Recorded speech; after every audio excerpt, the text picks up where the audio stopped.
Hello guys, तो ये आपके करंट अफेयर्स की रिवीजन वाली क्लास है। इसमें हम लोग daily top 30 important current affairs के क्वेश्चंस का क्विक रिवीजन करते हैं। और ये टॉप 30 क्वेश्चन कौन से महीने के हैं? तो जनवरी 2023 से लेके आज तक जितने भी क्वेश्चंस आपने पढ़े हैं, ये उन्हीं में से सेलेक्ट करके इंपॉर्टेंट क्वेश्चन लिए जा रहे हैं। डेली 30 क्वेश्चन हम लोग करते हैं। तो आज का सेशन स्टार्ट करते हैं। तो इस प्रश्न में पूछ रहे हैं, national highways authority of India के नए अध्यक्ष कौन बने?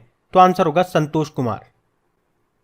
अगला प्रश्न है, फसाई food safety and standard authority of India, इसके अभी सीईओ कौन बने? तो आंसर होगा गंजी कमलावी राव।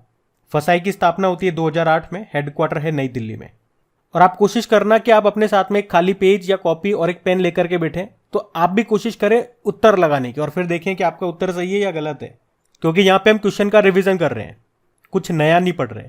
तो ये क्वेश्चन कई बार आपके सामने रिपीट होंगे, तो आप भी अपना एनालिसिस करते चलें कि कितने क्वेश्चन आपसे बन रहे हैं, कितने नहीं बन रहे।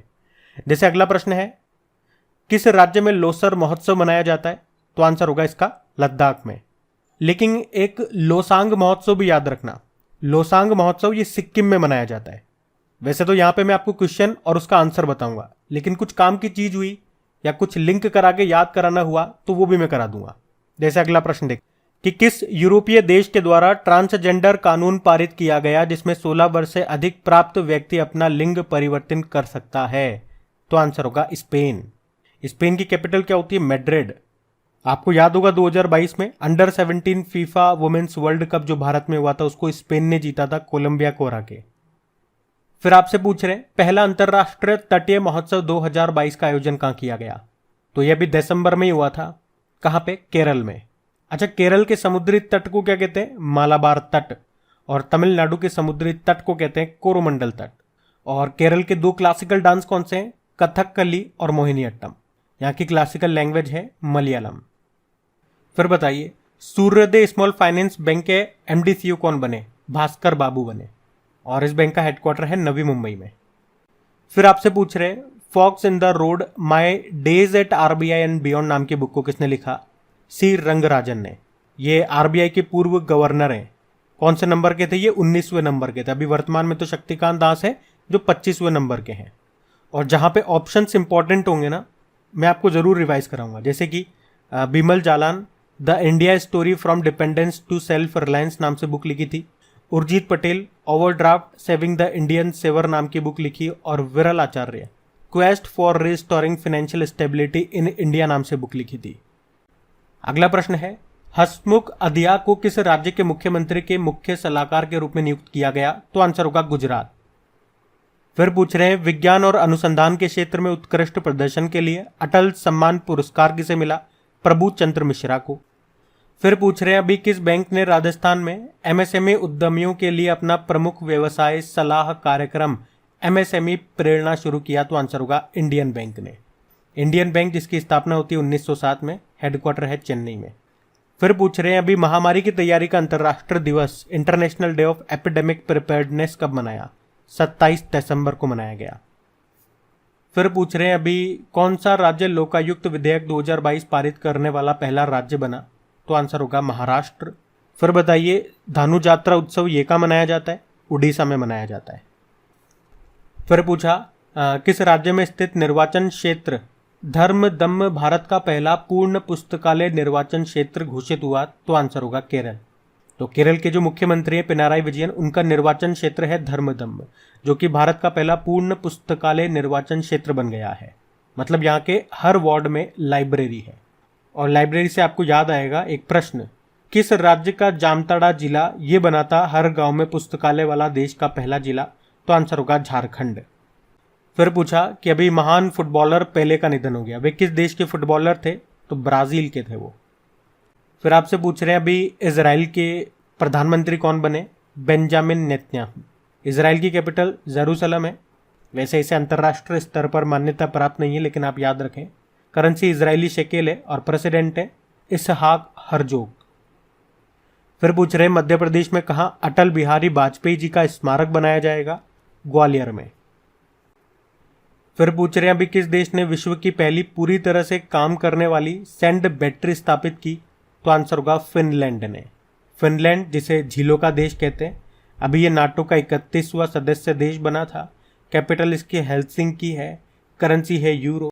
और फिनलैंड के प्रधानमंत्री, अच्छा फिनलैंड के प्रधानमंत्री भी नए बन गए हैं। वैसे हम आगे पढ़ेंगे इनके बारे में, लेकिन अभी आपको पता है तो बताओ कमेंट बॉक्स में टाइप करके। तो ये थी आज की आपकी करंट अफेयर्स की रिवीजन वाली क्लास। कैसी लगी आपको क्लास कमेंट करके ज़रूर बताओ। क्या स्कोर रहा आपका और क्या ये क्लास आपके लिए हेल्पफुल साबित हुई? क्या इससे आपको मदद मिलेगी आपकी पढ़ाई में चीज़ों को याद रखने में? और अगर आप चाहते हो इसे हम कंटिन्यू रखें या नंबर ऑफ क्वेश्चन और भी ज़्यादा बढ़ाएं, तो इसमें आपको भी सपोर्ट करना पड़ेगा, आपकी भी मदद लगेगी।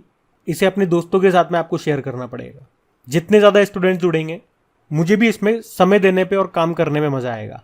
अब बस आपको क्या करना है, अपने दोस्तों के साथ में जो भी आपका स्टडी ग्रुप है व्हाट्सएप पे या टेलीग्राम पे, इसे एक बार शेयर कर देना। डेली मैं वीडियो लेकर के आऊँगा ये करंट अफेयर्स का रिवीजन वाला, डेली आपको शेयर करना है। बाकी क्विज भी आप लगाते रहें आपकी क्रिक एग्जाम एप्लीकेशन में, हर तरह की वहाँ आपको क्विज मिलेगी, स्टैटिक भी करंट अफेयर्स वाले भी। लिंक नीचे डिस्क्रिप्शन बॉक्स में है। तो बस आज के लिए थैंक यू। फिर आपसे पूछ रहे हैं दुनिया की सबसे लंबी नदी क्रूज जिसका नाम है गंगा विलास, ये वाराणसी और किसके बीच में शुरू हुई थी? तो आंसर होगा डिब्रूगढ़। तो याद रखना पहला पॉइंट तो कि ये दुनिया की सबसे लंबी रिवर क्रूज है। नाम क्या है? गंगा विलास है। किस किस के बीच चली? उत्तर प्रदेश के वाराणसी और असम के डिब्रूगढ़ के बीच में। और लंबाई की बात करेंगे, दूरी की बात करेंगे तो 3200 किलोमीटर इसने कवर किया। फिर बताओ ह्यूमन एनाटॉमी नाम की बुक को किसने लिखा है? आंसर होगा डॉक्टर A.K. द्विवेदी ने। और इसको लॉन्च किया था मध्य प्रदेश के गवर्नर मंगूभाई छगनभाई पटेल ने। और आप जानते हो मानसी गुलाटी, इन्होंने मिरेकल ऑफ फेस योगा नाम से बुक लिखी थी। साहिल सेठ ने अ कन्फ्यूज्ड माइंड स्टोरी लिखी थी। और सूबेदार मेजर यादव ने the hero of Tiger Hills नाम से बुक लिखी थी। तो फिर बताओ अभी breaking barrier the story of a Dalit chief secretary नाम की बुक को किसने लिखा? काकी माधव राव ने। और ये ह्यूमन एनाटॉमी नाम की बुक को डॉक्टर A.K. द्विवेदी ने लिखा है। फिर बताओ अभी प्रवासी भारतीय दिवस कब मनाया गया? तो आंसर होगा 9 जनवरी को। और इस बार कौन से नंबर का है ये? तो 17वां है। और अगर पूछे कि प्रवासी भारतीय दिवस सम्मेलन इस बार 2023 में जो 17वें नंबर का है, इसका आयोजन कहाँ हुआ? तो कमेंट करके बताओ कहाँ पे हुआ। से पूछ रहे हैं कि कौन सा राज्य देश का पहला पूरी तरह से डिजिटल बैंकिंग वाला राज्य बन गया? तो आंसर होगा केरल। इसका मतलब ये हो गया अब जो बैंकिंग सेक्टर है वो पूरी तरह से डिजिटल हो गया है यहाँ पे, और ऐसा करने वाला ये पहला राज्य बन गया है। कौन? केरल। फिर आपसे पूछ रहे हैं अभी किसने अपनी नई बुक अंबेडकर अ लाइफ इसको रिलीज किया? तो आंसर होगा शशि थरूर ने। शशि थरूर की बुक है ये, अंबेडकर जी के ऊपर है, B.R. अम्बेडकर जी के ऊपर। बाकी अभी साहिल सेठ, इन्होंने अ कन्फ्यूज्ड माइंड स्टोरी नाम से बुक लिखी थी। Doctor Bimal Jalan from dependence to self reliance नाम से बुक लिखी। और PC बाला सुब्रमण्यम रजनी के मंत्र नाम से बुक लिखी। और अंबेडकर जी से याद आएगा, अभी तेलंगाना के नए सचिवालय परिसर का नाम B.R. अम्बेडकर जी के नाम पे रखा गया है। और B.R. अम्बेडकर जी की स्टैचू बनाई गई थी महाराष्ट्र में, उसका नाम रखा है statue of knowledge. Statue of knowledge कहा जाता है उसे। कहाँ पे? लातूर में। 70 फीट ऊंची है ये। तो ये थी आज की आपकी करंट अफेयर्स की रिवीजन वाली क्लास। कैसी लगी आपको क्लास कमेंट करके ज़रूर बताओ। क्या स्कोर रहा आपका और क्या ये क्लास आपके लिए हेल्पफुल साबित हुई? क्या इससे आपको मदद मिलेगी आपकी पढ़ाई में चीज़ों को याद रखने में? और अगर आप चाहते हो इसे हम कंटिन्यू रखें या नंबर ऑफ क्वेश्चन और भी ज़्यादा बढ़ाएं, तो इसमें आपको भी सपोर्ट करना पड़ेगा, आपकी भी मदद लगेगी। इसे अपने दोस्तों के साथ में आपको शेयर करना पड़ेगा। जितने ज़्यादा स्टूडेंट्स जुड़ेंगे, मुझे भी इसमें समय देने पे और काम करने में मज़ा आएगा। अब बस आपको क्या करना है, अपने दोस्तों के साथ में जो भी आपका स्टडी ग्रुप है व्हाट्सएप पे या टेलीग्राम पे, इसे एक बार शेयर कर देना। डेली मैं वीडियो लेकर के आऊँगा ये करंट अफेयर्स का रिवीजन वाला, डेली आपको शेयर करना है। बाकी क्विज भी आप लगाते रहें आपकी क्रिक एग्जाम एप्लीकेशन में, हर तरह की वहाँ आपको क्विज मिलेगी, स्टैटिक भी करंट अफेयर्स वाले भी। लिंक नीचे डिस्क्रिप्शन बॉक्स में है। तो बस आज के लिए थैंक यू।